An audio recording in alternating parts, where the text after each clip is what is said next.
Hi, I'm Danny Mallon. I'm the percussionist with Brio, and we're so happy to be here at Dorian recording our second disc, our second Sephardic disc.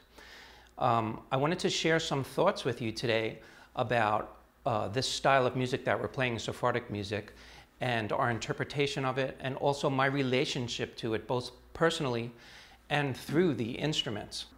As far as the repertory itself of Sephardic music, which is the music of the Jews who originally came from Spain and fanned out over the Mediterranean basin and to other parts of the world, I don't have any particular ethnic identification with that music the way I do, say, with Appalachian music, because I'm from Kentucky and I grew up hearing tunes. So it's not part of my background, but I really enjoy going out and playing this music for people who recognize it. There's nothing more satisfying than to look out in an audience, say in a synagogue, and have people actually recognize some of the tunes.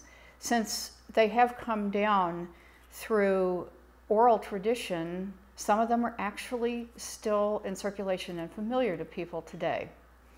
Well, you know, we've been doing this music, music of the medieval Renaissance periods for many, many years, and I really didn't know much about this music of the Sephardim. It was really because of Jose Lemos, who's this countertenor that sings with us, who's originally from Brazil and Uruguay. His native language is Spanish, and we were looking for a repertoire that would really suit him very well, and came up with the songs that we are doing on these CDs. And we found this to be extraordinarily exciting. So the music has its foot. You know, this music of the Sephardim, you can hear it sung on classical records, you can hear it as world music, as folk music. It seems to have gone in many different directions. And instead of trying to imitate and be something we are not, we're trying to do this and take ownership of this music. So it has a lot of different meanings. I mean, we just bring with it what we have. And it's basically for Jose's voice. I first heard Sephardic music in the house of my teacher in Uruguay. And Steve was there. We were in a party. And this girl, she was a Sephardic Jew. She just got a little can, I remember, some kind of can that was laying around. And she started doing this beautiful tune. And it was just so incredible, the simplicity of it. And at the same time, the story. And so that's to me what's so beautiful about Sephardic music. It always, even if it can be sarcastic, it can be totally making fun of their own. and at the same time, it has fantastic, like, just soulful and sad tunes, and the words are just amazing. So that's what I absolutely love about this music.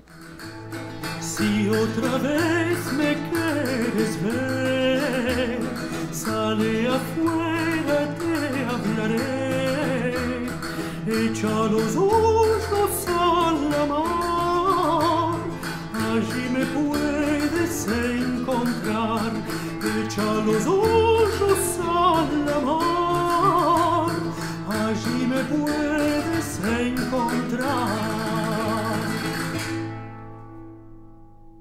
Well, there's no one way of doing Sephardic music. It's like a music of the people. It's not a written tradition, it's an oral tradition, and it's mainly sung by women. It's throughout the Mediterranean basin. There isn't one way of doing this music. Nobody has an ownership on it. Now, we're not Sephardim. So again, we've taken these beautiful melodies and brought with it what we have, what instruments we have at our disposition. I have some frame drums and shakers. And first I wanted to talk about rattles and shakers. Rattles and shakers developed about 33,000 BC. They were found around grave sites by archaeologists and were probably put there to scare away evil spirits or create a trance-like mood. They often imitated nature, and this particular shaker is one I use in one of the songs, is kashishi, and it's a small basket shaker from South America. Probably has some coffee beans inside, sometimes some rice.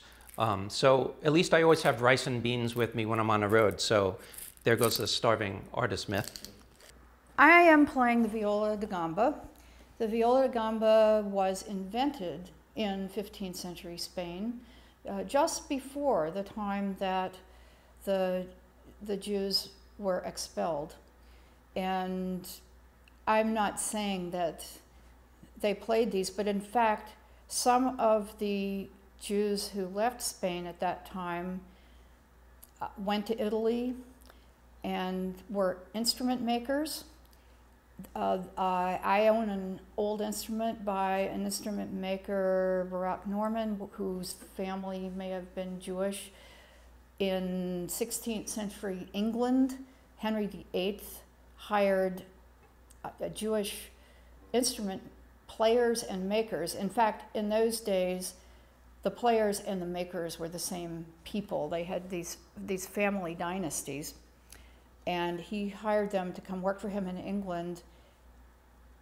And so a lot of the instruments, the antique instruments that are around now, have some connection with instrument makers who may have originally come from Spain and may have even been Jewish.